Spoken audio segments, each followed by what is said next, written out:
Now you should be able to see my screen in presentation mode. Is it correct? Yes. Yes, correct. Yes. Okay. Thank you. Good morning, everyone. My name is Gilberto Berardinelli from Aalborg University in Denmark, and I'm happy to welcome you at our third webinar on sustainable wireless design, organized as a joint effort of three SNS projects from Call 1, 6G Shine, SUPERIOT, and TERRAMETA. We held our first workshop of the series in November 2024. The second webinar was in March, and this is the third and likely the last webinar of the series because 6G Shine is ending in August. So why this series of webinars? We know that sustainability is a very important topic and this is at the core of the SNS work program. So 6G is expected to support very demanding use cases with challenging requirements in terms of data rate, latency, reliability, and so on. And therefore, it is our job as wireless researchers and engineers to design our technologies such that we can achieve the expected requirements, but at the same time, bearing in mind the sustainability aspects, especially in terms of energy consumption. So today, we have three technical presentations with very deep technical dive into advanced technologies, while somehow bearing in mind and keeping an eye on the sustainability aspects of the developed solutions. So the first presentation will be given by my colleague Saeed Hakimi from Aalborg University for the 6G Shine project. And the title of the talk is Attention-Based Channel Prediction for Efficient and Sustainable Resource Management in Industrial Subnetworks. The second presentation will be given by Sean Ahearne, Dell Technologies for the TERRAMETA project.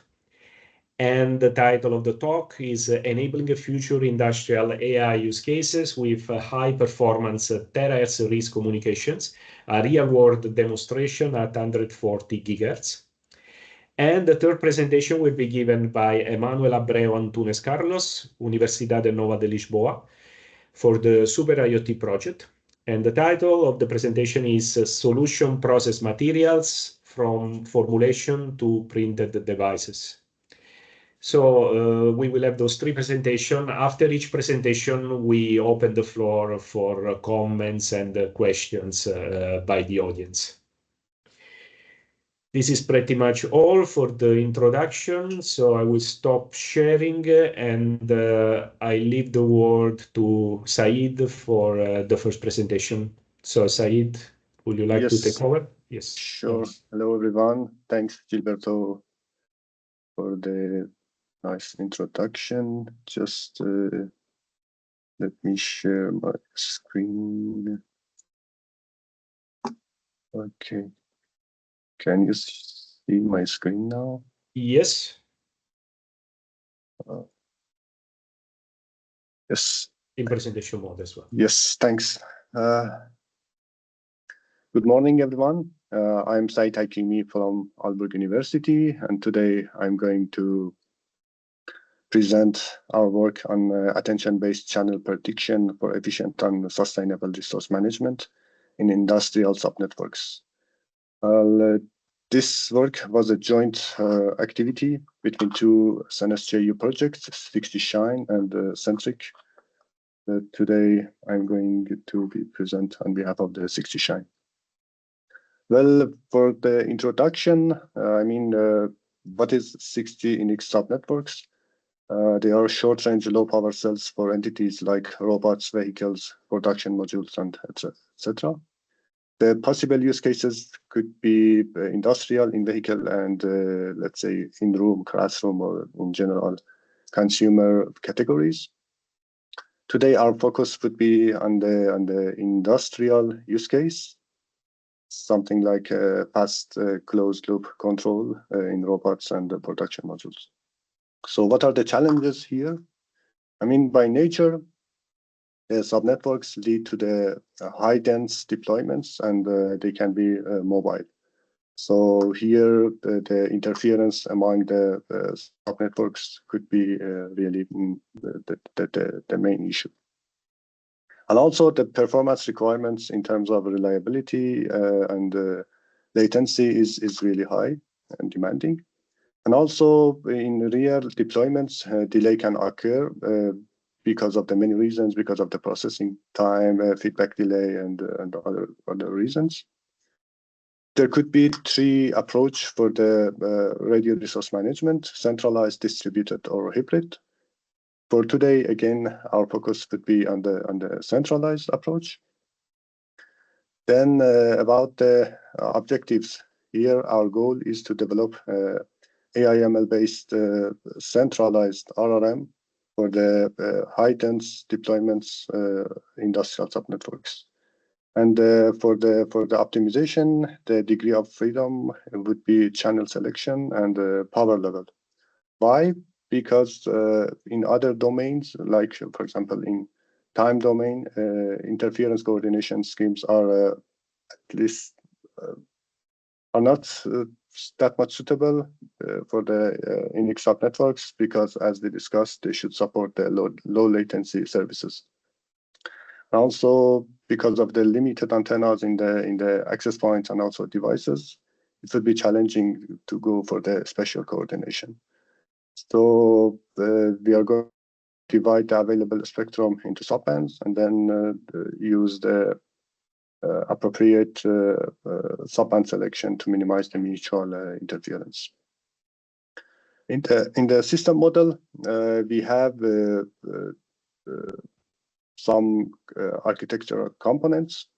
At the core, we have the centralized RRM in the parent 6G network. We have the high capability nodes, which in classical terminology, we use access points, but in the, let's say, 6G Shine nomenclature in one of the work packages, we propose different, let's say, new terminology for different network entities, like high capability nodes, which are radio elements equipped with networking functionalities and ability to connect to the, let's say, 6G parent network. And also we have constrained low-cost subnetworks, which could be sensors or actuators. Well, in our model, we suppose that HC is located at the center of the circular coverage area. The HC can service to one or multiple SNEs, and we suppose that subnetworks are moving in predefined directions. In our simulations, there are parallel directions that subnetworks are moving on them randomly. We suppose that the spectrum is divided into equal subbands for selective allocation. And also, again, we suppose that each subnetwork works just exclusively on a single subband. For the power, we suppose that the power can be continuous, which will result to a, let's say, a more optimized solution compared to the discrete one. Here, our focus would be on the uplink transmission. And as we already mentioned, the main issue that we are trying to address is the delay in the CSI measurements and the CSI reports.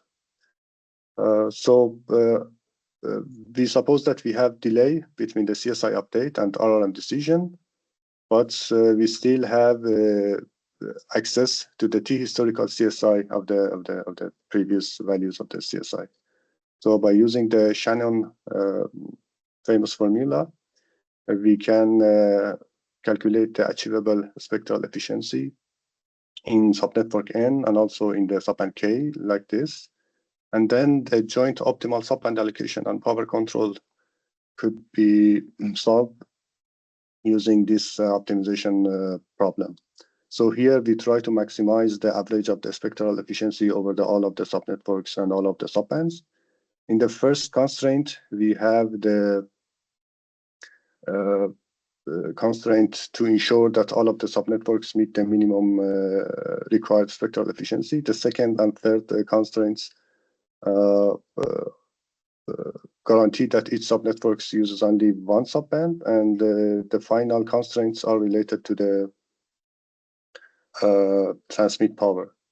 Well, with these non-convex and also NP-hard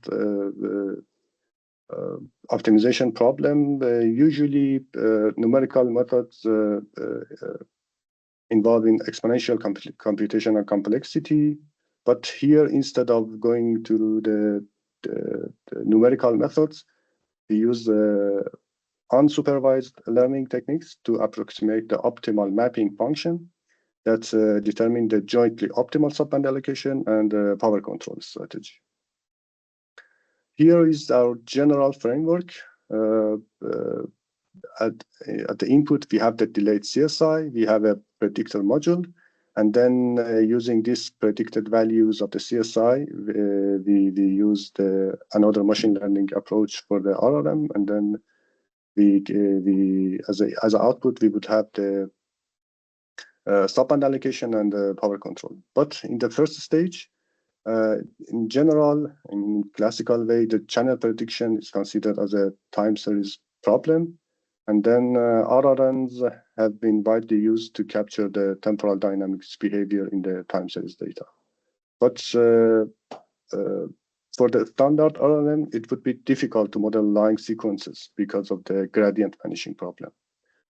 Then to handle this issue, the LSTM network was proposed, but again, yes, the LSTM at least partially could solve the vanishing gradient problem because they allow gradients to flow with little attenuation. But still, LSTM networks can suffer from the exploding gradient problem. But in our problem, the channel matrix has the specific structure. It contains both the spatial and temporal characteristics. There is a correlation between the different subnetworks in spatial domain, and also there is a correlation between the different samples in the time domains. But LSTM cannot, let's say, focus on different variables at different time steps.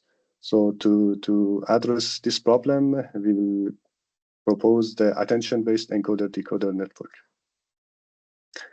Well, the inspiration of the two attention model is using the classical attention models in the literatures.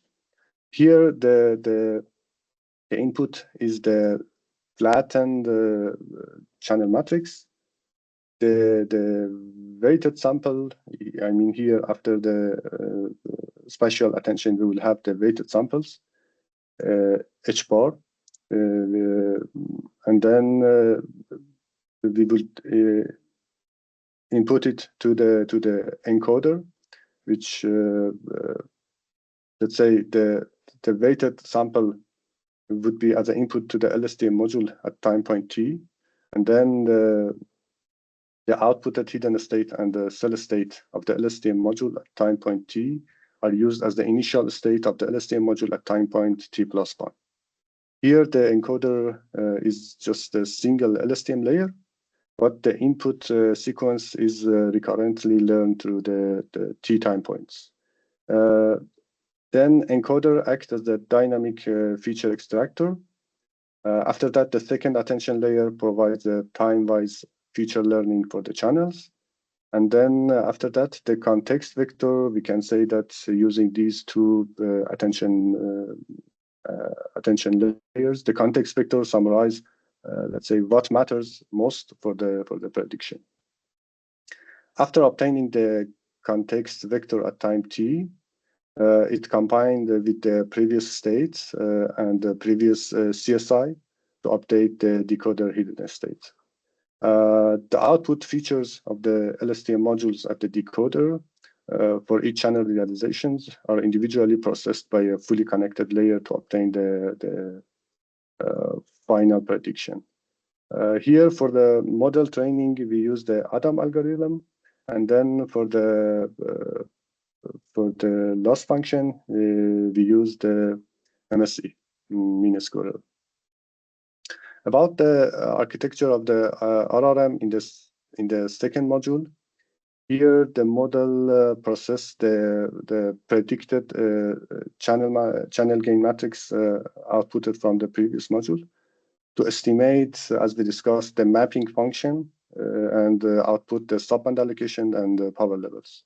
Here we have the processing, which converts the channel gains to the dB scale to restrict the range, and then we use the normalization to make the values zero mean and the unit variance.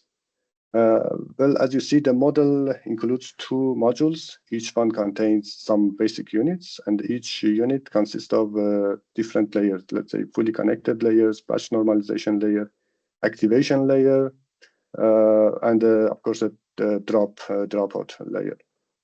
Sorry. To satisfy the constraints in our optimization problem, there are some specific structure after each at the end of each module. So in the first module, the last fully connected unit produce NK outputs that are reshaped again into the N by K and processed through the N softmax module. The softmax function here ensures that each output sums to 1, so it can satisfy the subband allocation constraint that we should use just one subband. But still, it's not binary, as we discussed. It should be the binary output for the subband allocation. The second module, last fully connected unit, generates N values, which processed through N sigmoid functions, and then we scale it to adjust to the maximum power. We scale it to the power level constraint. So we can see that so far we addressed the constraint on the power constraints, and also some part of the subband allocation constraints. Here in the deployment, I mean in the inference phase, we have argmax, which is ensure that we are satisfying the subband allocation constraints. But during the training, we use softmax. But I mean the gap between the softmax and argmax may cause some problems. But to address these types of problems, I mean, let's say the binary constraints, we are using the continuous softmax output selects the subband during the training. But we use a soft binarization technique to parameterize the softmax module. Here we have a parameter delta, which higher delta value results in a softer, let's say, more uniform distribution, while a lower delta value leads to a sharper distribution. So we start with a moderate value of the temperature parameter, but to mitigate the vanishing gradient problem associated with a small value of delta, and adaptive scaling approaches employed, as you see here. The scaling factor is decreased at the predefined intervals by a reduction factor, which ensure the effective training coverages. So far, we try to satisfy the constraints on the subband and the power. But as you remember, we had another constraint on the minimum spectral efficiency. Here, similar to the Lagrangian approach, we bring the first constraint to the loss function, and we use a parameter lambda, which is the weight parameter that balances the trade-off between the average rate and the quality of service constraint. For the benchmarks, for the first module, I mean, for the radio resource management module, we use the SISA sequential iterative subband allocation. For the subband allocation, which is an iterative algorithm that minimizes the sum of the weighted interference for subband allocation. And also we are using WMMSE for the power control. Besides that, we have also the random approach, both for the subband allocation, which select one of the available options of the subbands. And also for the power, we uniformly randomly choose one of the values between the 0 and Pmax. And also for the predictor part, we use both sample and hold, which means that we use the last CSI update for the RRM. And also we use the pure LSTM for the work. About the environment and evaluation setup, the model contains, let's say, two parts, the pass loss and also the correlated shadowing. For the pass loss, we are using mainly the 3GPP model. I mean, the dense clutter and low base station height in factory scenario of the 3GPP model. Of course, in 60 Shine, in work package 2, we had lots of works on the channel characterization, especially for the in factory scenarios, which fine-tune the 3GPP model that we used also. And also for the shadowing, we are using the correlated shadowing model. Mainly the granularity for the spectral efficiency calculation is 100 milliseconds for the simulation, and the maximum delay would be the 4 sample delay, which is equal to the 400 milliseconds. Well, I'm not going through the details of all of the parameters of the simulation, but as I show already, the factory area is 20 by 20 meters square. And the number of subnetworks is 10, and the subnetwork radius is 1 meter. So we can say that it's really short range, and the density of the subnetworks is really high. If I go to the results,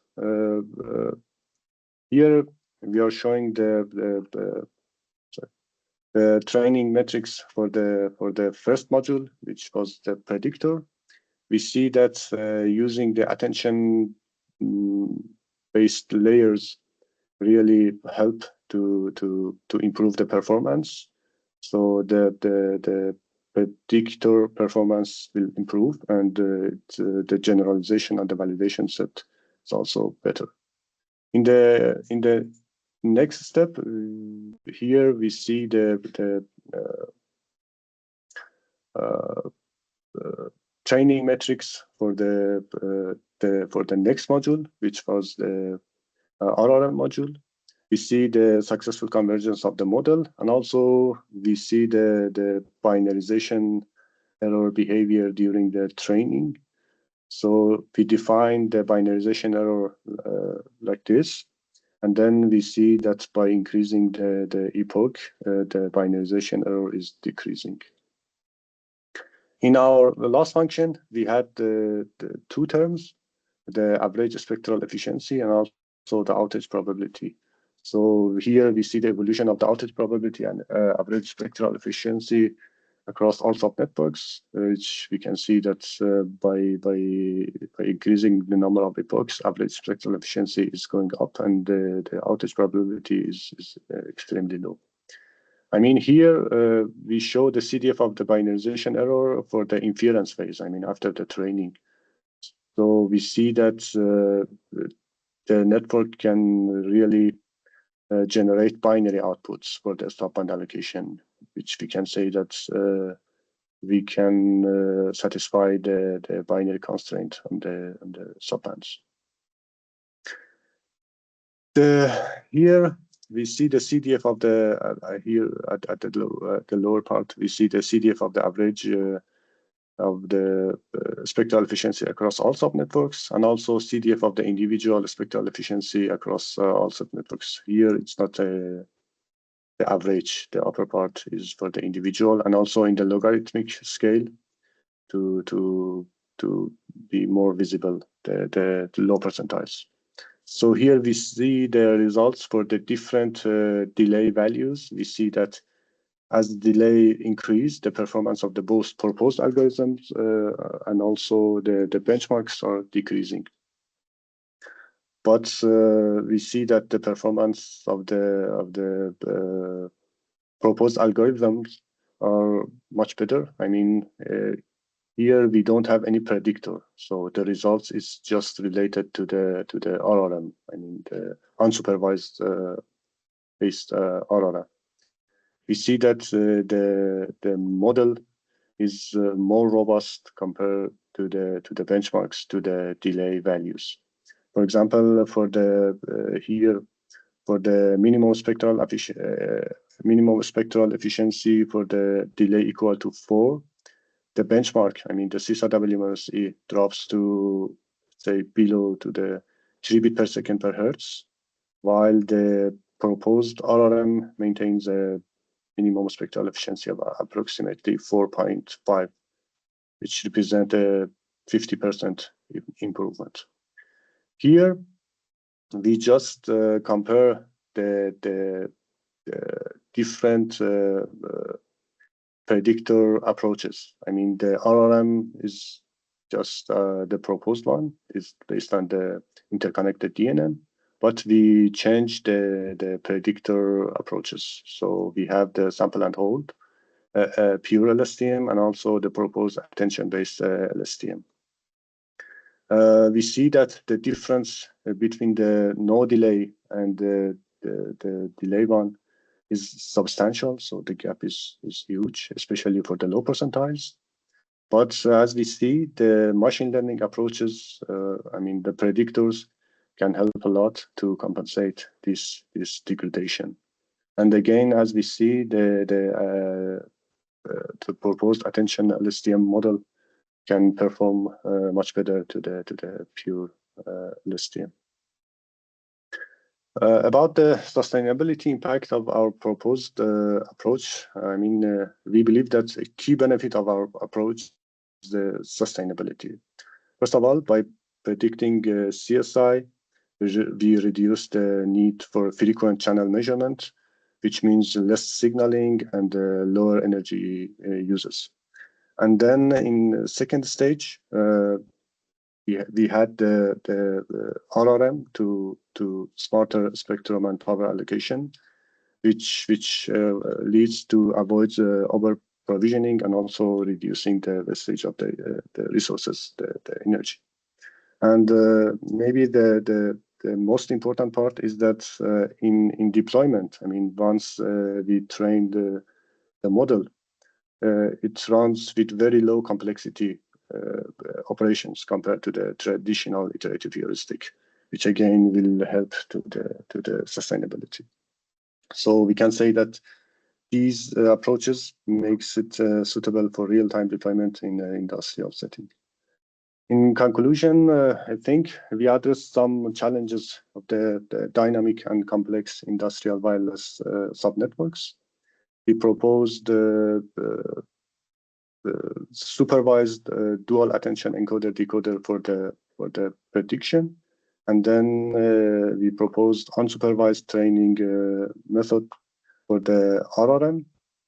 We presented the interconnected multitask DNN for joint subband allocation and power control, and we used the spatiotemporal attention-based LSTM for the predictor, and we show that it's more effective compared to the classical LSTM approaches. We showed that the machine learning based approaches can have advantages on the traditional heuristic and also iterative methods on the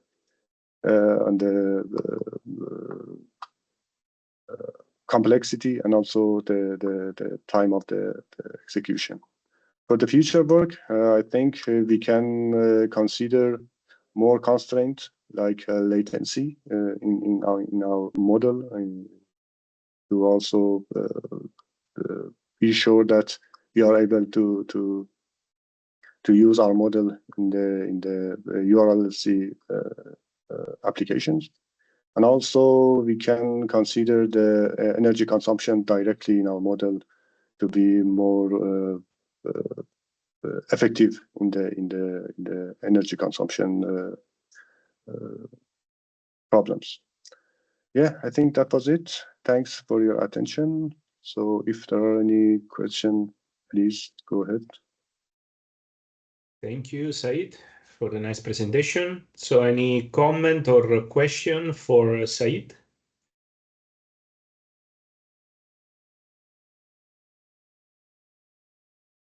Maybe then a quick question from my side. If you can quickly recall what are the reasons for choosing attention-based LSTM instead of other, let's say, more lightweight models?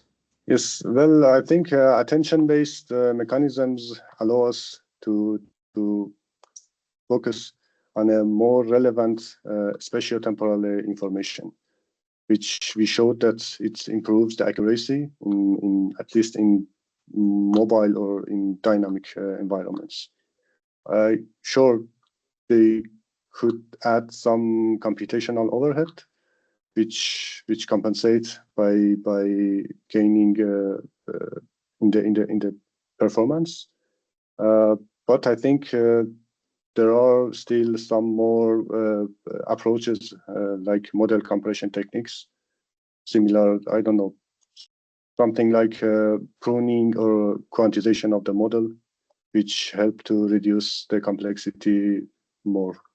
Like distillation techniques also, for example. Yes, yes. Mm-hmm. Okay, thank you, Saeed. So we have another question by Baldo. So Baldo, please. If I might. Thank you, Saeed, for the nice presentation. Just maybe I missed this detail. In some of the results, you are adding a delay parameter. Can you tell us what this could represent in a real implementation of this predictor? Yes, I mean the reason of the delay could be different, but what does it mean? It's the delay between the time of the measurement of the CSI and the time that the RRM decisions are taking into account.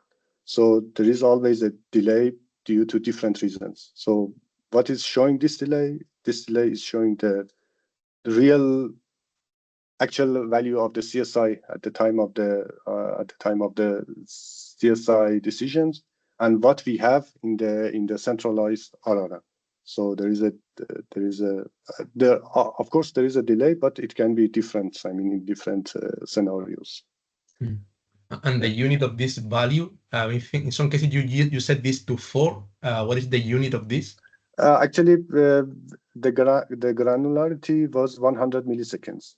So it could be 100 millisecond in our simulation, 200 millisecond, 300 millisecond, 400 millisecond, which was the maximum value in our simulation. Okay. Thank you, Saeed. Thank you. Okay. Thank you. Thanks again, Saeed. Thanks. I think we can move to the second talk. So, Sean, would you like to share your screen? Yes, thank you. Can you see the screen? Yes, we can. Great. Okay, thanks. So, hi everyone, my name is Sean Ahearne. I'm a principal researcher at Dell Technologies. I'll be presenting today on some of the work that I'm doing as part of the TERRAMETA project, which is related to one of the demonstrations we did for the project, showing an actual D-band link with an RIS functioning with with the use case application related to Dell. So small, overview of TERRAMETA project. It's as you know, it's a 60 SNS project. In one line, I guess I would say maybe it's development of D-band and 300 gigahertz RIS to showcase and improve the viability of high frequency communications. I would say for real world applications.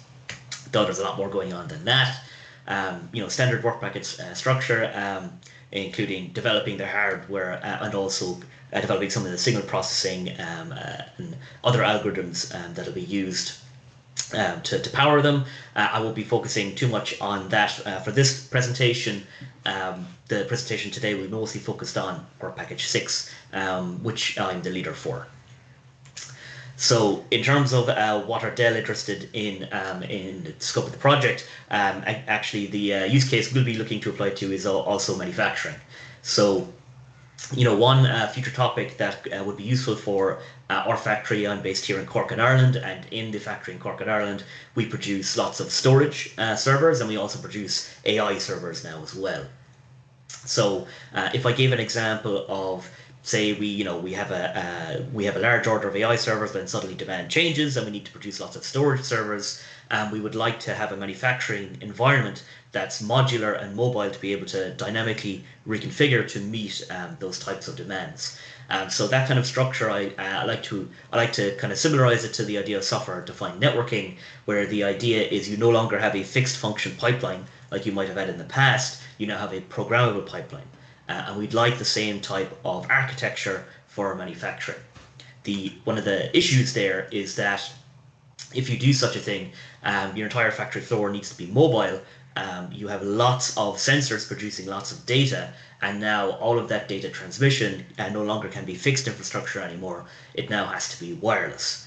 And one of the additional technologies we also need here to make this viable is an idea of a factory digital twin. So that's the idea of, imagine you have a full 3D model of your entire factory floor, and you want that 3D model to be constantly updated with real-time sensor information.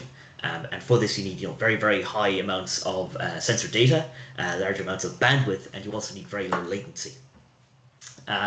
So to produce this digital twin, you can use lots of different sensor sources. You could use cameras, you could use LiDAR, you might use millimeter wave radar. Maybe in the future you can use integrated communications and sensing in your RIS surfaces.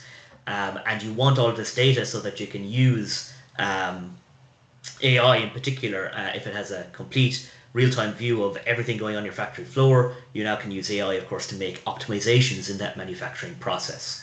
And you can also now have programmable actions for AI models that are being used to control machines. As a very small example here from Oxford University, this is kind of the idea we have in mind of how you actually do a digital twin mapping. And you can see this person just going around the campus using a LiDAR to actually generate this 3D point cloud of the environment, which is the same thing we're trying to do. So in terms of what's the scale of the data problem, and why look at terahertz at 150 and 300 gigahertz, the simple answer is if you have these very high resolution 3D point clouds coming from your mobile machinery, they can be generating lots and lots of sensor data. It could be above 3 gigabits per second constantly for each and every device.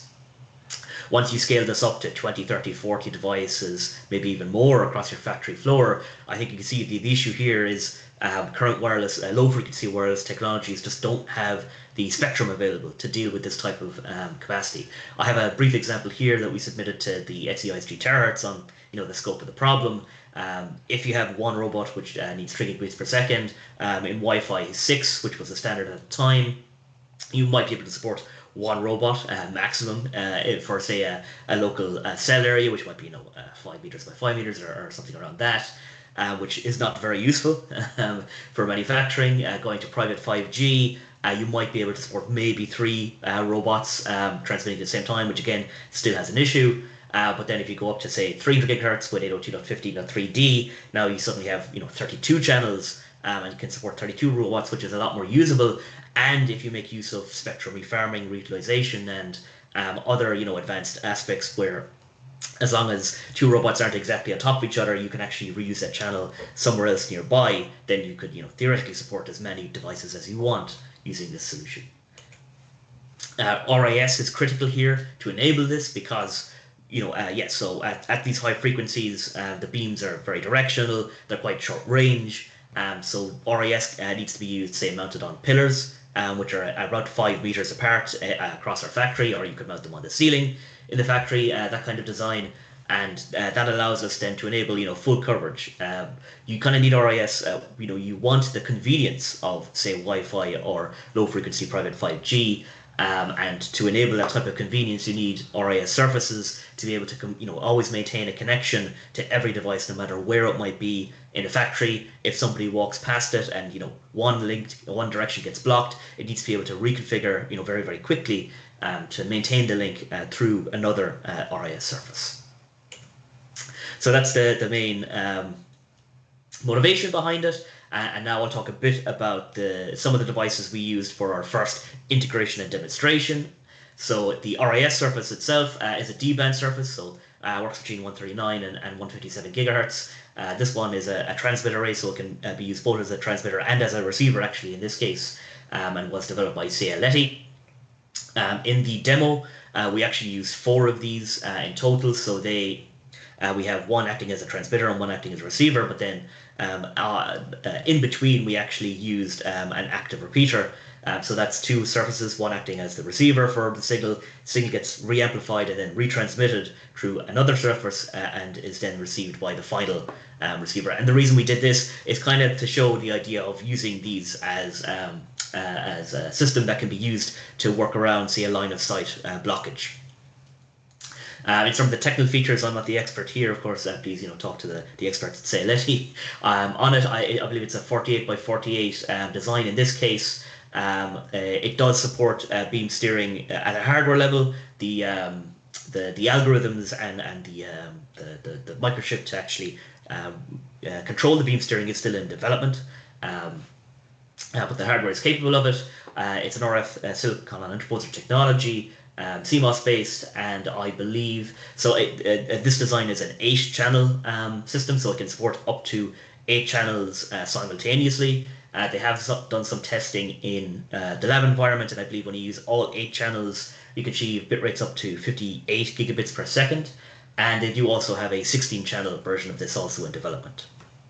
In our demo, we'll only be using 1 channel, just for reference.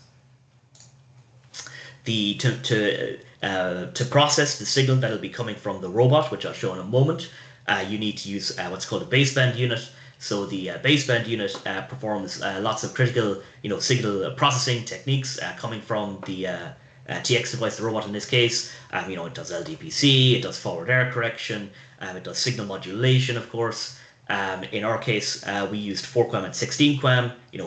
That's just with the SNR that we were dealing with in the demos. That's what we were using. The device itself actually supports up to 512 QAM, and it's been tested to achieve bit rates up to 30 gigabits per second when you have good SNR. And it has 2 gigahertz of bandwidth for each channel. So it's quite a powerful high-speed device. So when you go from the TX from the robot in this case to the RX, which in our case will be a server, when the signal is received, it's decoded, of course, and sent back to an original Ethernet signal, which is what our use case devices will be expecting. So the robot itself, this is a small it's a small pick and place robot. So this would be a robot you could use to do something like pick up a small disk drive that's being developed, being set down in a manufacturing line, pick up the disk drive, place it into a server, and it's going to be shipped to a customer. I use this one as an example because it's a small one I can transport for testing, but we also have much larger robots that can do things like pick up the entire servers or pick up entire pallets of machinery. So these robots, they'll use 3D depth sensing cameras. These ones I'm using here are called Dell real sense. They're based on optical stereoscopy, so they actually use stereoscopy just to kind of overlay and detect the depth, detect the differences between the 2 cameras to sense depth, and they also use a laser here as well for calibration. We used 3 cameras in this demonstration, which gives around a 270-degree field of view and creates a 3D point cloud. These particular sensors here are smaller ones. These have a depth of up to 3 meters, which were the original sensors that we tested in the first version of this demo. And very recently, by which I mean I think last week, we did an additional demo at Saeed Hakimi as part of one of their Innovation Days conference, and I used upgraded sensors that have a depth range of 9 meters. So as mentioned, these sensors, when they create 3D point clouds, this is quite a lot of data that you need to transmit to your central server. And in this case, it can be, if you're running at the highest resolution these cameras support and the highest frame rate these cameras support, you'll be generating just over 2 gigabits per second, between 2 and 2.1 gigabits per second when you're running at 60 frames per second. You need real time for this, so if your link is high bandwidth but also high latency, you'll have an issue where the frame rate will still end up decreasing because the data wasn't received within the required transmission window. As a brief reference, 60 frames per second represents 16.6 milliseconds, meaning you need to have all of the data for that frame received within 16.6 milliseconds, or it won't be displayed. It wasn't. So that's just showing that low latency is also important here. In terms of processing this data or preparing it to be transmitted, we use a robot system called the NVIDIA AGX Xavier. It's quite a common device used here for types of AI-related applications on robots. And the actual network interface that was used to connect to the baseband unit is a standard 10 gigabit SFP plus network card, which is the expected interface for the baseband unit. And the role in demo, of course, is it serves as the realistic use case that we would like to use this frequency and also RIS services in the future. So just in terms of the integration, you can see here, so the end-to-end path, if you talk about the sensor data from the robot being transmitted to the server over the D-band link, you have the SFP plus interface that connects to the baseband unit. The baseband unit performs the signal processing, modulation, forward correction, etc. The baseband signal then gets sent to the RF front end developed by Saeed, which does the up conversion to D-band and then also forwards it through the transmit array antennas. This diagram is slightly shortened here. It'll also include the repeater, which you'll see in a moment. And then, of course, once the signal is received on the other side, the signal gets converted back to baseband and then eventually back to the Ethernet signal, which is what will be expected by the Dell server. So we actually integrated and tested all of this at a conference. So here is what we did at European Microwave 2024. I can see I've labeled all of the different devices here, and I'll have actually a very short video to show this in action. You can see the robot on the table there generating its real-time sensor information. That goes to the baseband unit number 1 beside it. Then it gets up-converted, transmitted to the RIS you can see back here, number 1, and that's actually going to this Eiffel Tower here. This Eiffel Tower is acting as the active repeater that I mentioned, so it's receiving on one side, re-amplifying, and then transmitting to receiving RIS on the left-hand side here back on the table. That goes to a baseband unit at the back, and then to the Dell server, where you see the real-time sensor display at the back. So I'll show that in action here. So this is the robot we brought. It has 3 depth sensing cameras at top. It's sending its data to this baseband unit, which is converting the signal to be processed, to be sent through the RIS right here. It's up converted to 150 gigahertz. It's transmitted. It is received by one of the RISs on this Eiffel Tower. It is then repeated. It's an active repeater and sent back to this receiving RIS, and then goes through second baseband unit and is converted back to be received by this Dell PC, which displays the real-time sensor information coming from the robot. So at the moment, this is running at a frame rate of 48 frames per second and a bit rate of 1.7 gigabits per second. As you can see, the sensor map is in 3D, and as people are close or far away from the robot, the heat map changes from red to be close to blue to be far away. So yeah, that's a brief overview of how it works. In terms of key results, I actually didn't mention it, but of course, one thing I wanted to test here while we were here is how they compare to traditional technologies, i.e. Wi-Fi. So I did the side-by-side test here, showing both the latency and the bandwidth or bitrate, as you prefer.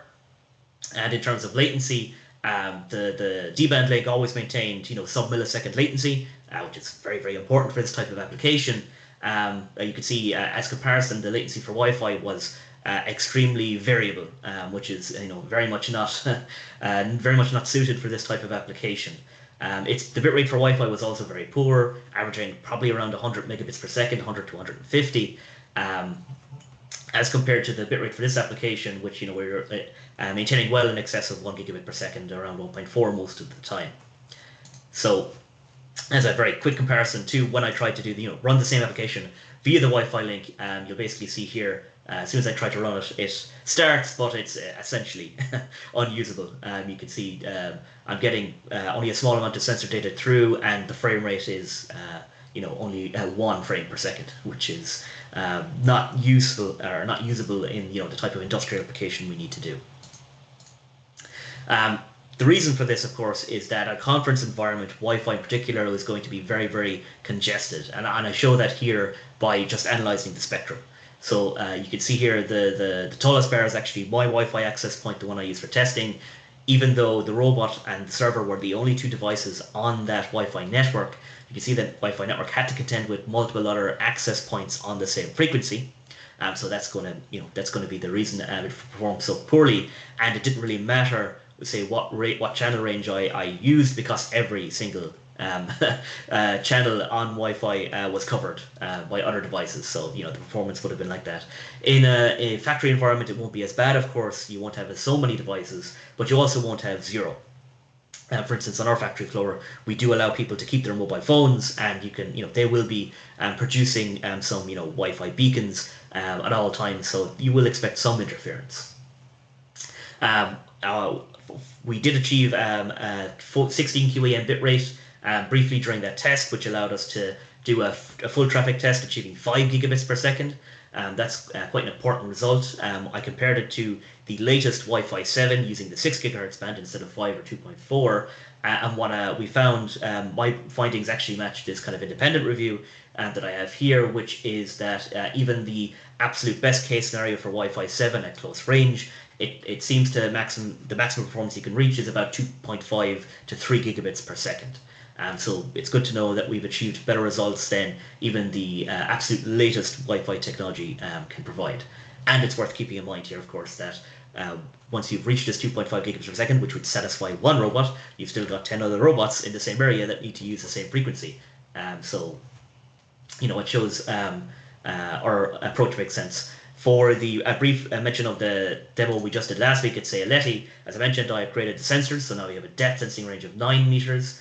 So you can see that here, it's got a much longer range. We actually increased the link distance that you saw from 2 meters to 2.5 meters, and we were able to achieve stability at 16 QAM, whereas we weren't able to at European Microwave Week. We only achieved 4 QAM stable.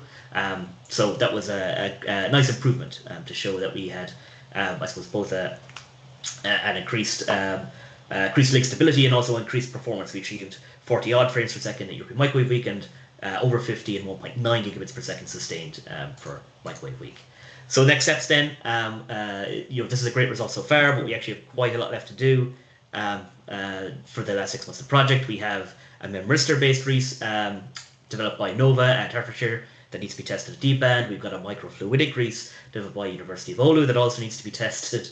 And then we also have a 300 gigahertz link we'd like to test, one that has a passive RIS developed by Dell Technologies, and a 300 gigahertz RF front end developed by ACST that will be using and integrating to test that 300 gigahertz RIS. We also have a second use case in the project, which is BT. They'll be looking at this type of application of RIS services, particularly I'd say on things like for mid-haul and backhaul, and maybe also access, if you imagine putting them outdoors on lampposts. So we have all lots of other things to test, and we have around 6 months left to do it, so we'll be busy. But that's everything. Thank you for listening, everyone. Please follow the project on LinkedIn. You'll find a video there actually of the EU Microwave Week demo, which is much longer and goes into much more detail. And of course, please check out the project's results page for papers and deliverables related to this as well. Thank you, Sean. Very, very interesting presentation. Any comment or question for Sean? Okay, so maybe I have a question related to this requirement of the robot that you said, the 3 gigabit per second, which is, I agree, is fully challenging, especially when you have many robots and so on. But I wonder, can this be significantly reduced by allowing some level of pre-processing at the robot? Right? Yeah, so that's a good question.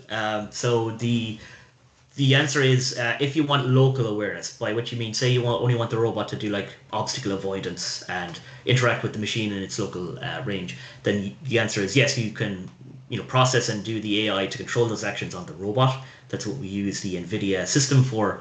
But the reason that you want the full sensor map to be brought back to a central location is you need the full factory level awareness. And if you want to send a compressed version back to the source, it is possible. Well, it's only marginally possible. Depth data, unfortunately, is quite difficult to compress. Is one issue. And the second issue is if you do the compression, the problem is, say, if you're training an AI model, training on compressed data is not ideal. You want the full raw, you say 3D point cloud data, because you want to train an AI model on it to make optimizations. And in that case, there's no way around it. You have to send all of the data back to the central system. And doing that in real time wirelessly is a real challenge. Mm-hmm. Yeah, I see. Okay, interesting. Then I was also wondering, it seems you were a little bit comparing with Wi-Fi and so on, saying that Wi-Fi fails in achieving very demanding requirements because of interference and so on. But now you can Wi-Fi can work at 6 gigahertz as well, right? So the spectrum should be more clean and. So I'm only mentioning here as in when we did the test at European Microwave Week, we had poor performance, and the reason for that was contention. There were so many other devices using those channels that it didn't matter what channel I used. There was always lots of interfering devices. As I mentioned, yes, in a factory environment, it won't be as bad as that. And testing Wi-Fi 6 at 5 gigahertz, I was able to achieve about 750 megabits per second. With the application. And then I have tested Wi-Fi 7 with 6 gigahertz. And my results do line up with kind of the independent reviews that are out there as well, which is best case scenario right now, if you're using Wi-Fi 6 at close or Wi-Fi 7 at 6 gigahertz at close range, you will achieve around 2.5 gigabits per second, which is good. It would mean it would support one robot. But of course, we have the problem of we need to support 10, 20, 40 robots for a given access point area. So we still run into this issue where the real problem here isn't the performance of Wi-Fi 7, so to speak. It's just we need way more spectrum. We need way more bandwidth. Okay, thank you, Sean. Very interesting presentation. Thank you. If there are no other comments or questions, I think we can move to the third presentation. So, Emanuel, would you like to share your screen?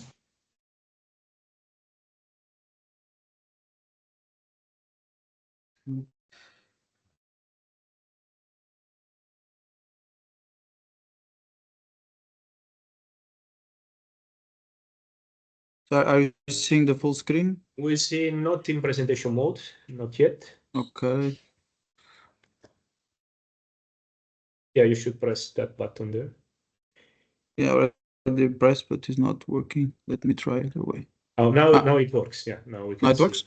Yes. Okay. So, good morning to all.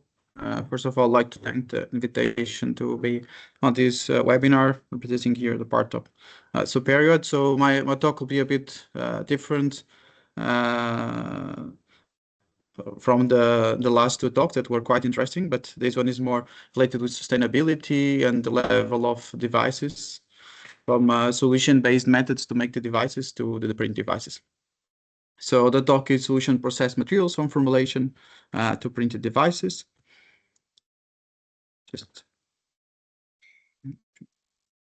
Okay, it's moving. So the first contents, I'll speak slightly about the sustainability and the electronic waste, and then about how we make this in formulation that I think most of you will be something new, and then how we can code and print these electronic devices. So, as you know, the amount of electronic devices worldwide is quite huge, and they've been increasing in the last 70 years. So, and before we had like a volume around, imagine 5,000 in 1950 devices. Now we are already in billions and expected to reach around 100 billion electronic devices by 2050. And with this, we decrease the costs per IC. But what leads to this basically is like if we divide the expected number of electronic devices by the world population, it gives around 12.2 devices per person. which is quite huge if in terms of sustainability. So nowadays everyone has a computer, a monitor, sometimes more than a headphone, a mouse, etc. So if you look already, we already have a lot of devices per person, sometimes more than one. So we need to think in responsible consumption and protection. Because if you look at this graph that was from 2019 to 2030, and looking more to real values. So from 2014 to 2024, the real value is this one. So we had an increase around 35% of electronic waste. And why this electronic waste? Because typically a lot of materials can be recycled, but when we speak about electronics, instead of going the natural product footprint, so that you have raw materials you produce, distribute, use, and then you tend to recycle. But for electronics, the story is not the same. So typically most of the things go to the landfill, where the rest of countries, they try to extract some critical raw materials that then can be used. But we want to stop with this inequality. So we want to something more sustainable, green, and at the same time that is equal to everyone. So we want to avoid these kind of situations. So what we really want in our planet in the future, so we want in the right or the image on the left. So basically, we just need to think green, and by using this kind of methodology, the solution-based materials and print electronics, we can try to choose more abundant materials. So we need to think greener. And why this coated and printed electronics? So basically, you can choose more abundant materials, green materials and process. And for that, we can use printing technologies. And at the same time, we need to think about life cycle assessment. So all the life of the product from the production to the end, and how this will benefit our world. So in some of devices, since they don't need to be so complex, we can also have the last point, that is the biodegradability. So if you have like some sensors that they need a short time of life, we can use it also to have this property, basically. And regarding printed electronics, so already exists a lot of printed electronic devices, from sensors, thin film transistors, memories, supercaps, solar cells, RFID tags, and flexible displays, and lightning OLEDs. However, the most common one that and already exists in large scale is the RFID tags, because they're easy to manufacture and is something that have a huge demand worldwide. So about the main key challenge of the 21st century, some of them already spoke. So we need to think about the natural research. So what we have also in terms in Europe and even outside Europe. So because some materials we have it, but we have some geopolitical problems to reach to these materials. We need to think about energy consumption. So it's something that was also mentioned in some of the last talks. So it's quite important. And then the e-waste management. So, and why this is important? So behind the challenge, so we have overpopulation. So we are in this certain way consuming more resources that we'll have concerning increase of the population worldwide. Overconsumption, minimal waste recovery. So it's something that needs to be solved. And the other point that we saw, the natural resources, the use of critical raw materials and fossil-based resources. So these three, besides the others that are here, I think these are quite important to take care. So, and you can also see, so here in just 2024, we reach around this 782 million tons of waste dumped in the 2024. So it's something that really we need to think about it and try to solve for some applications and device. We can change materials that we are using in the protection methods. And the main reasons for this basically is due to the higher level and disposable income, urbanization, industrialization, and digitalization. And also sometimes when we use electronics, we think in terms of we have a higher consumption rates of EE, and most of the things, they have a short life cycle. So if you have mentioned a cell phone, sometimes you use 3 years. After 3 years, you already require a new one. Not everyone thinks in the same way, but most of the time, instead of doing repair, because the products are also made to don't repair, and it's easier to buy a new one. So it's something that you need to look around and try to reach something that have a long life term for some technological applications. Like before, like around 30, 40 years ago, the things will take more time. I know that now the demands in terms of the power and in terms of software always demand more things, but we need to think in other options to try to reuse the electronic devices. So the main strategy here, also at Ahearne and in the Nova, for us is like to think in green materials and by using abundant eco-friendly materials, so green technologies, so technology like printing and coating, and at the same time reach devices that have a low power consumption. So in terms of the inks, briefly, so aside before we have the inks or the material itself, we can make inks based on nanoparticle routes or sol gel precursor rate. So, and I'll explain briefly each of them. So some of these things they have been used in the TERRAMETA project, the presentation before. So if you have inks based on nanoparticles, basically you require a higher temperature to have like a percolation between, imagine, conductive nanoparticles. But as you can see, so basically you cannot reach really high densification. So with nanoparticles all low, you can reach to a medium stage, but you always have some porosity between the nanoparticles. But it's an easy way to do a dispersion of the inks, can be with metals or even with metal oxides, and you can easily put in water or an organic solvent like more green, like KP or ethanol, and then you just need to have some additives to stabilize the ink. But like this, you can have an easy way to make an ink and produce some electrodes for electronic devices, for example. If you go to the salt gel, so basically you have a solvent, can also be water or another alcohol. The idea here is like to have a precursor, so it's something, a metal, basically a metal cation connected to imagine an acetate, a chloride.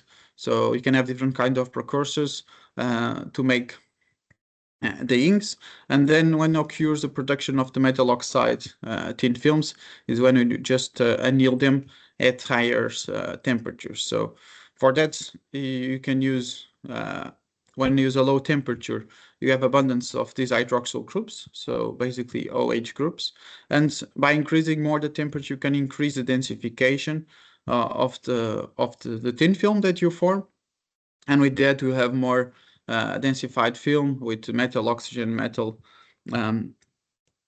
rearrangement. So as you can see here in the schematic, the advantage of this is like you can reach higher densification of the films when compared with the nanoparticles route. So, but of course, even being quite dense, they are always around 80% of bulk. So if you make things by PVD, physical vapor deposition, CVD, they will always be more densified. But it's always a compromise what we want in the end. So just comparing the salt gel solution combustion synthesis, which is really briefly. So the main difference that instead of using just the solvent, basically water, metal precursors, and even the so basically metal precursors and water, we also add a fuel. What will help the fuel is like when you have the mixture, this fuel will help to increase the temperature in the interfilm, and with a lower temperature, for example, in a hot plate or in an oven, you reach in the interfilm a higher temperature that is related to the exothermic reaction of the fuel on it, and like this you can improve the densification of the film. And here I have an example of imagine for aluminum oxide. When you form the film, that with conventional salt gel you need higher temperatures to reach to the same densification, decrease the number of mass, and when you add the fuel, you can decrease the temperature to form to reach to the same or even higher densification compared to salt gel. And to improve this, we can have use different things to improve it. So I just mentioned briefly. So you can choose the kind of fuel that we use, the metal precursor. So if it's basically a chloride, a precursor requires much more temperature to form the metal oxide in films because it's harder to eliminate to degrade this precursor.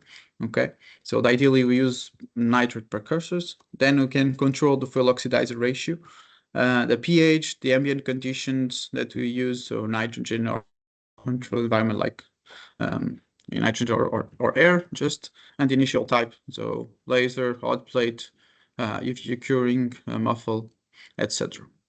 So going more for the coated and printed devices.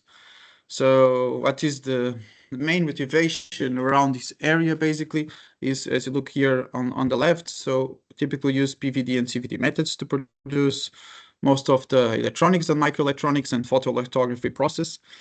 But then when I think in a low-cost process to reach some less complexity devices, we can give a step back and we can use these print techniques. So by not using this subtractive technology, so this basically is a process using lithography that you need to deposit, the resist, the patterning, the etching, and so on, you can decrease around 65% of the overall cost in the production of the electronic device, which is already a quite positive point.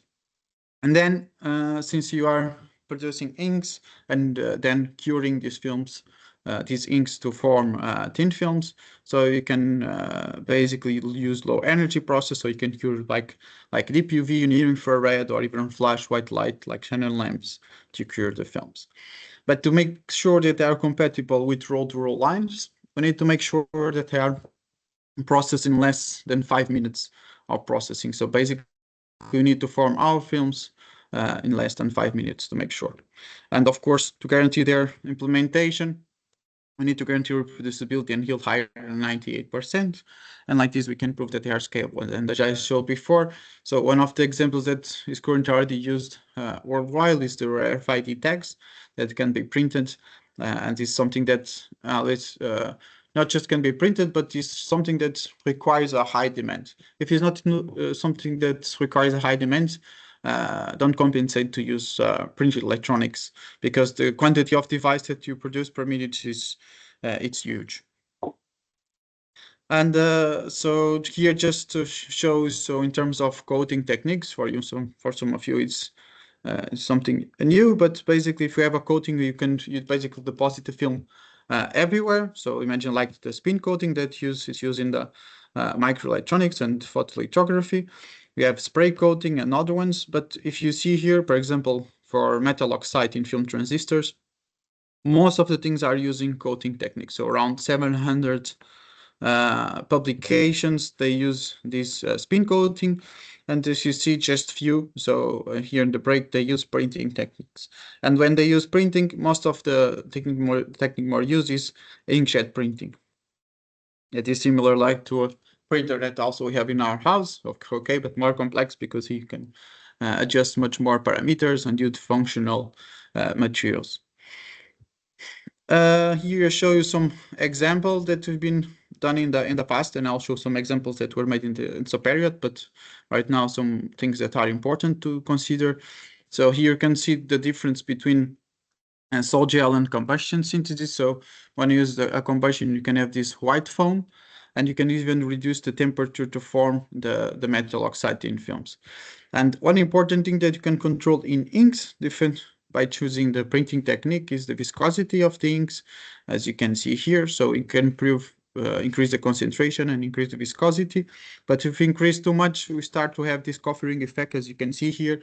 And sometimes even you see some effects, as you can see here, by the printing speed line that we can use. We can also control the NLX volume, and also the number of layers is always ideal. Just use one layer. If you use more, you need to do some pre-treatment surface on the film. And of course, concerning surface energy, sometimes you need to use like a flexible substrate, like was this case, or use a polyamide. It's always good to do a pre-treatment with UV or plasma. If not, you have this hydrophobic effect, and the film tends to agglomerate in some parts of the substrate. And they produce some really stable, flexible thin film transistors using indium oxide and aluminum oxide as a dielectric. And even after 5 months in air, they were quite stable. and we did 10 to 5 bending cycles of these substrates, and they remain working and unstable over time, and also some tests under different atmospheric conditions. But as I said before, so we reach like a low timber budget, so this is important because you can use flexible substrates. And you can also reach with these, we use 50 meters per minute to produce the layers for this device for the dielectric. But the problem is the annealing time. So for each of these layers, the dielectric and the semiconductor, we use 30 minutes to anneal them. So it's not compatible with the roll-to-roll manufacturing. And another example is the resistive switching devices, or also called then the membristors, that it was mentioned in the previous talk about the TERRAMETA. And most of the things they use higher temperatures, so just 31% they use them to 100 degrees to produce this metal oxide in films. And most of the reports, they use spin coating, and just around 8%, 5%, I'm sorry, they use inkjet printing. And here just an example of metal oxide, inkjet printed metal oxides membristors using aluminum oxide and silver as a top electrode. And basically reach really high yield, 95%. However, we had some variability because these were not cross points. They were not completely partnered, just a part of it. And with this kind of device, we can have a multi-level cell. Device can have more than one state with just one memristor, and this is quite important to improve the densification in electronics. At the same time, have lower power consumption when compared with other devices, such as a thin film transistor, for example, and we use a cross-point structure. So, and then I have here an example where we used the Printel metal oxide diodes made by roll-to-roll and collaboration that we had with VTT. And this is like a high power lamps in a pilot line, and basically print zinc tin oxide diodes. And as you can see, there's a roll that you have a pretreatment or plasma, then UV, infrared. So they show you an image how it is to produce this electronic device in the large scale. But what is quite important when we speak about inks and scalability in terms of sustainability, so we need to change the toxic solvent. So basically the most used is 2-methoxyethanol. So when we use it to this pilot line, one of the requirements was to choose a more sustainable and green solvent, and for that we use 1-methoxypropanol to make it. So, and to improve the quality of the ink, so you see that one of them is not completely transparent, and this is basically because you don't have the solution combustion species, and with urea, it was the addition here, basically improve we decrease the pH, and this we improve the quality of the dissolving the material precursors on the ink. Just some image about also TGDSC. You can clearly see that one is solution combustion species. You can decrease the temperature to form our metal oxide in films, as you can see here in the mass. And so we can reach higher purity, and you have less hydroxyl groups. And it's just a small video here of our lab scale flexographic printing, where we print some of the layers here, in this case the zinc oxide ink, and in the bottom you have a picture of part of the roll that was made in the roll-to-roll in the pallet scale. So the first schematic that I show of a lot like thousands and thousands of diodes that were produced. Related to SUPERIOT, so the project. So the first example is not from SUPERIOT, but was some piezoresistive sensors that were made by printing.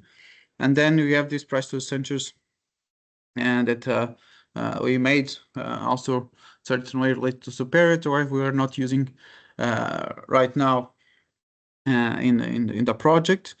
What we've been using more, so we produced some zinc tin oxide membristors by inkjet printing, and we are trying to correlate them with thin film transistors.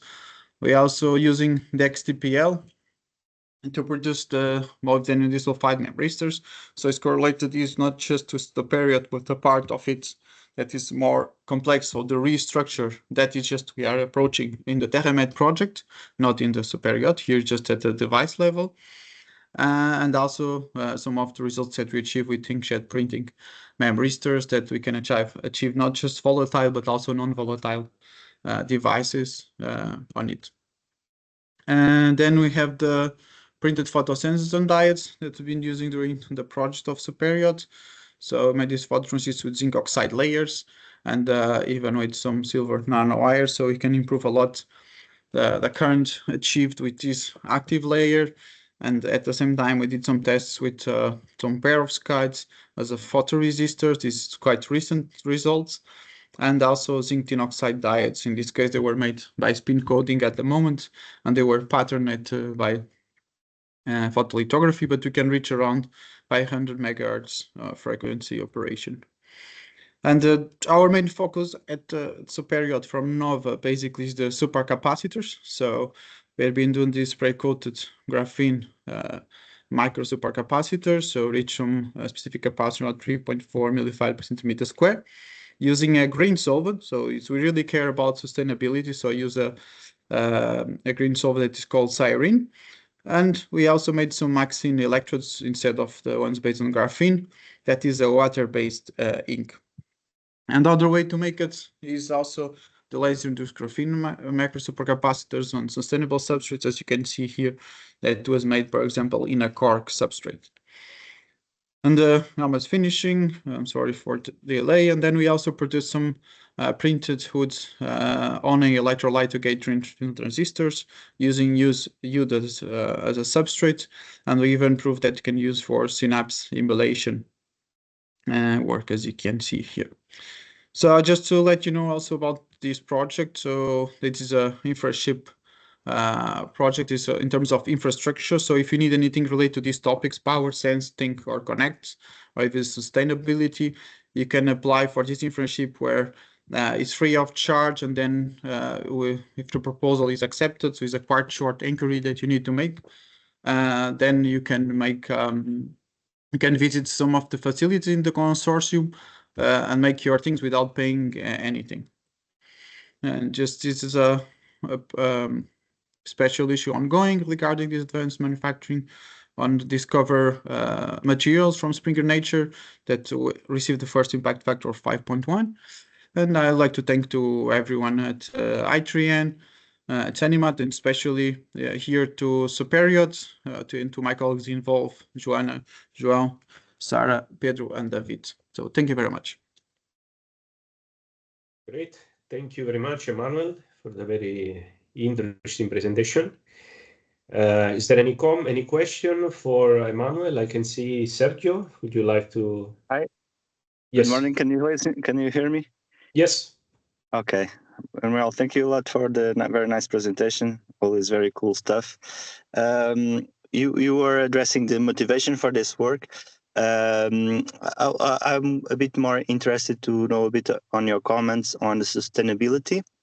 And as also a bit related with this geopolitical thing about rare materials, how this technology can address these two technology problems that we are facing. It would be nice to hear your thoughts about this. Yeah, so basically what we've been doing around, so every year it comes a table in Europe about the critical raw materials. So from year to year it could change. And most of the times the critical raw materials that we have in Europe, they are more related with geopolitical issues. So mostly imagine gallium and indium that typically is on China, for example. And our goal for that, so imagine to produce semiconductors, and that we typically work a lot here for different devices. So basically we check alternatives like zinc and zinc tin oxide that are materials that we can use and reach almost similar performance. But that's the thing, is just because of the geopolitical effects, it don't mean the material is even abundant. But since it's like some rules that we have in Europe to try to avoid this, in terms of sustainability, you need to think in other approaches. And other important factor besides that in terms of materials is when we work with inks, is using greener solvents. So it's also something that EU is making a lot of effort to the people to use in the project. So try to use sustainable things not just the material, but also the ink to make, so the main solvent and the substrate itself. So they also want substrates that can be, as I said, one example, some applications, they want biodegradable substrates, and that is it's an important point that we need to consider. Thanks a lot. Very interesting. Thank you. Thank you. Any other comment or question for Emanuel? If not, I think we are approaching the end of the webinar. Thanks, Emanuel, and I would like to thank also the other speakers again, Saeed and Sean, for the very interesting presentations. As you know, we are recording this webinar, so this will be uploaded on YouTube. And I would like to also thank the audience for attending and also contributing to the discussion. And I wish you a very good afternoon and a very good weekend when time comes. Thank you. Thank you. Thank you. Nice Thanks, Gilberto. weekend. Thank you.